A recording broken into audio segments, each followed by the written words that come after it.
పేదవాడి పక్షాన నిలబడతాం, ప్రజా గొంతుకై నినదిస్తాం. వాయిస్ ఆఫ్ వాయిస్లెస్, తెలుగువారి మనస్సాక్షి సాక్షి టీవీ. సాక్షి టీవీ ప్రసారాల కోసం మీ స్థానిక కేబుల్ ఆపరేటర్ను వెంటనే సంప్రదించండి. అప్డేట్ చూద్దాం. ఇచ్చిన హామీలో చెప్పిన పథకాలను అమలు చేయకుండా ఎగ్గొట్టడం, ఒకటి అరకొరగా అమలు చేసి అంతా చేసేశామని చెప్పడం ముఖ్యమంత్రి చంద్రబాబుకి మాత్రమే సాధ్యమని రాష్ట్రంలో విస్తృత చర్చ నడుస్తోంది. సూపర్ 6 పథకాల్లో భాగంగా ఇటీవల తల్లికి వందన పథకమైన, ఇప్పుడు అన్నదాత సుఖీభవ పథకమైన కోతల మాయమేనని స్పష్టమవుతోంది. వైఎస్ఆర్సీపీ ప్రభుత్వ హయాంలో ఏటా 53.58 లక్షల మందికి లబ్ధి చేకూర్చగా, ప్రస్తుత కూటమి ప్రభుత్వం ఇస్తున్నది 46.86 లక్షల మందికి. అంటే మిగతా 7 లక్షల మంది రైతులకు ఎగనామమేనన్నమాట. అధికారంలోకి రాగానే పీఎం కిసాన్ తో సంబంధం లేకుండా ఏటా ప్రతి రైతుకు తామే 20,000 రూపాయల ఆర్థిక సాయం అందిస్తామని చంద్రబాబు, లోకేష్ సహా కూటమి నేతలంతా ఎన్నికల్లో హామీ ఇచ్చారు. తీరా అధికారంలోకి రాగానే కేంద్రం ఇచ్చే పీఎం కిసాన్ సొమ్ము 6,000తో కలిపి 20,000 రూపాయలు మాత్రమే సాయం అంటూ నాలుక మడతేశారు. తొలి ఏడాది పెట్టుబడి సాయాన్ని పూర్తిగా ఎగ్గొట్టిన టీడీపీ కూటమి సర్కార్ రెండో ఏడాది అమలుకు 1,00,000 ఆంక్షలతో లబ్ధిదారుల్లో కోతలు విధిస్తోంది. అన్నదాత సుఖీభవ తొలి విడత సాయం 5,000 రూపాయలు, పీఎం కిసాన్ 20వ విడత సాయం 2,000 రూపాయలతో కలిపి ఇవాళ ప్రకాశం జిల్లా దర్శి మండలం వీరాయపాలెంలో సీఎం చంద్రబాబు రైతుల ఖాతాల్లో జమ చేరున్నారు. ఈ మేరకు మార్గదర్శకాలను విడుదల చేస్తూ ప్రభుత్వం ఉత్తర్వులు జారీ చేసింది. ఎన్నికల హామీ మేరకు పీఎం కిసాన్ చంద్రబాబు హామీ ఇచ్చిన 20,000 రూపాయలతో కలిపి అన్నదాత సుఖీభవ పథకం కింద ప్రతి రైతుకు ఏటా 26,000 రూపాయల చొప్పున పెట్టుబడి సాయం ఇవ్వాలి. ఆ లెక్కన 2023-24లో అర్హత పొందిన 58.58 లక్షల మందికి 10,716 కోట్ల రూపాయలు ఇవ్వాల్సి ఉంది.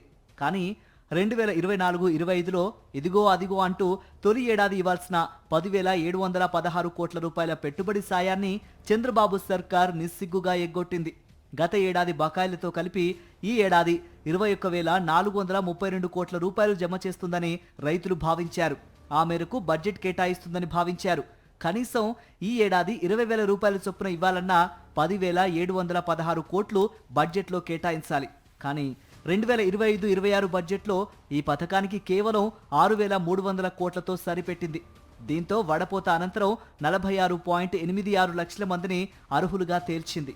అంటే వైఎస్ఆర్సీపీ హయాంతో పోల్చుకుంటే 6.72 లక్షల మంది రైతులకు కోత పెట్టారు. కాగా అర్హత పొందిన వారికి పీఎం కిసాన్ కింద 2,000 రూపాయల చొప్పున 831.51 కోట్లు, అన్నదాత సుఖీభవ పథకం కింద 5,000 కోట్ల రూపాయల చొప్పున 2,342.92 కోట్లు కలిపి 3,174.43 కోట్లు తొలి విడత సాయం జమ చేయబోతున్నట్టు ప్రకటించింది ప్రభుత్వం.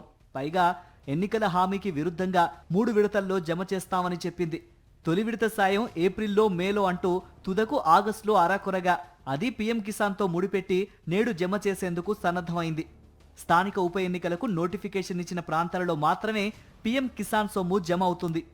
అన్నదాత సుఖీభవ సొమ్మును ఎన్నికల కోడ్ ముగిశాక ఇస్తారు. కాగా తామే 20,000 రూపాయలు ఇస్తామని చంద్రబాబు మాట తప్పడంపై రైతులు మండిపడుతున్నారు. 14 నెలల బకాయిని వడ్డీతో సహా ఇవ్వాలని డిమాండ్ చేస్తున్నారు. మరోవైపు కౌలు రైతులు తమకు అన్నదాత సుఖీభవ డబ్బులు ఇస్తారో ఇవ్వరో అన్న అయోమయంలో ఉన్నారు. భూమి లేని ఎస్సీ, ఎస్టీ, బీసీ, మైనారిటీ కౌలుదారులకు 2019 నుంచి 2023 మధ్య ఏటా జగన్ ప్రభుత్వం పెట్టుబడి సాయం అందించింది. సామాజిక వర్గాలకు అతీతంగా వాస్తవ సాగుదారులైన కౌలు రైతులందరికీ భూ యజమానులతో పాటు పెట్టుబడి సాయం అందిస్తామని కూటమి పెద్దలు ఎన్నికల్లో గొప్పగా ప్రకటించారు. ఆచరణకు వచ్చేసరికి సీసీఆర్సీ కార్డులతో పాటు ఈ పంట నమోదు తప్పనిసరి అని మెలికిపెట్టారు. ఈ ఏడాది జూన్ 3వ వారంలో కానీ సీసీఆర్సీ కార్డులు జారీ ప్రక్రియ ప్రారంభం కాలేదు. ఈ ఏడాది 10 లక్షల కార్డులు జారీ లక్ష్యం కాగా ఇప్పటి వరకు 3 లక్షల మందికి మించి ఇవ్వలేదు. దీంతో సీసీఆర్సీ కార్డుల జారీ ప్రక్రియ ఎప్పుడు పూర్తవుతుందో, ఎప్పుడు సాయం అందిస్తుందో తెలియని పరిస్థితి నెలకొంది.